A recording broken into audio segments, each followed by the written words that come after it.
সুপ্রিয় দর্শক, আসসালামু আলাইকুম। চলে আসলাম নোয়াখালী থেকে আমি হ্যাপি আপনাদের সামনে আবারও খুবই মজাদার আরেকটি নতুন রেসিপি নিয়ে। আমার আজকের রেসিপিটি হলো চিংড়ি ফ্রাইড রাইস। খুবই মজাদার এই সহজ রেসিপিটি আজকে আমি বাসায় তৈরি করব এবং আপনাদের সাথে শেয়ার করব। আশা করি আপনাদের থেকে আমার আজকের রেসিপিটি ভালো লাগবে। ভালো লেগে থাকলে পুরো ভিডিওটা দেখবেন আর পরিশেষে একটা লাইক দিবেন। এখানে আমি প্রথমে চুলায় বসিয়ে দিলাম একটা প্যান, দিয়ে দিলাম কিছুটা তেল। তেলটা একটু গরম হয়ে গেলে এক এক করে সমস্ত উপকরণ আমি ভেজে নেব। প্রথমে দিয়ে দিলাম চিংড়ি মাছ। চিংড়ি মাছটা আমি একটু লবণ আর হলুদ দিয়ে অল্প কিছুক্ষণ ভেজে নেব।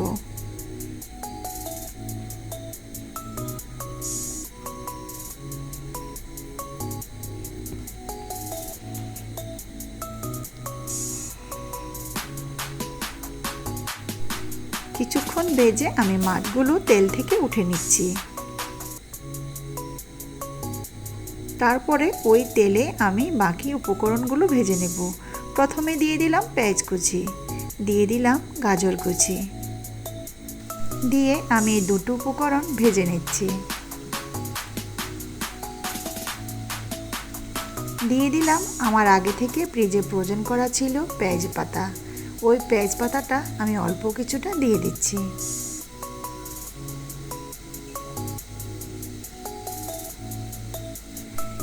ভাজা সবজিগুলোর সাথে আমি অ্যাড করছি 1 টেবিল চামচ গরম মশলা এবং 1 টেবিল চামচ ধনিয়া গুঁড়া, 1 টেবিল চামচ জিরা গুঁড়া, দিয়ে দিলাম আদা রসুনের পেস্ট। দিয়ে উপকরণগুলো আমি খুব ভালোভাবে আবারও ভেজে নিচ্ছি।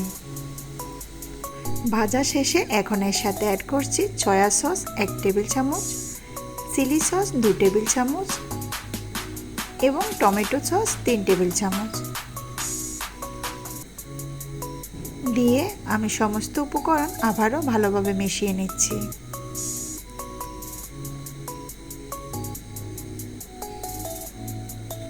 সমস্ত উপকরণ ভালোভাবে মেশানো হয়ে গেলে এখন আমি এর সাথে অ্যাড করব বাঁধাকপি। এই বাঁধাকপিটা আমার ফ্রিজে ফ্রোজেন করা ছিল। আমি এভাবে কিছুটা সবজি ফ্রিজে ফ্রোজেন করে রাখি, যখন প্রয়োজন হয় তখনই ব্যবহার করতে পারি। আপনারা চাইলেও কিন্তু এভাবে করে ফ্রিজে ফ্রোজেন করে সারা বছর ভরে খেতে পারেন। দিয়ে দিলাম লাল ও সবুজ কালারের কিছুটা কাঁচামরিচ কুচি করে। দিয়ে আমি আবারও সমস্ত উপকরণ ভালোভাবে মিশিয়ে নিচ্ছি। এখন আবারও অ্যাড করছি ক্যাপসিকাম। এই ক্যাপসিকামটা কিন্তু আমার ফ্রিজে ফ্রোজেন করা ছিল। দিয়ে দিচ্ছি আগে থেকে ভেজে রাখা চিংড়ি মাছ। দিয়ে আমি সমস্ত উপকরণ আরও কিছুক্ষণ ভেজে নেব।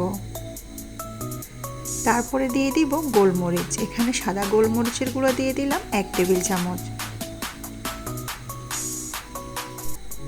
এখন অ্যাড করব ভাত।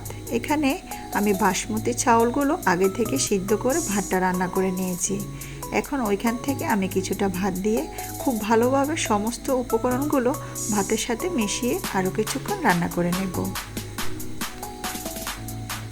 সমস্ত উপকরণ ভালোভাবে মেশানো হয়ে গেলে আমি এখন এর উপরে দিয়ে দিব কিছুটা ঘি।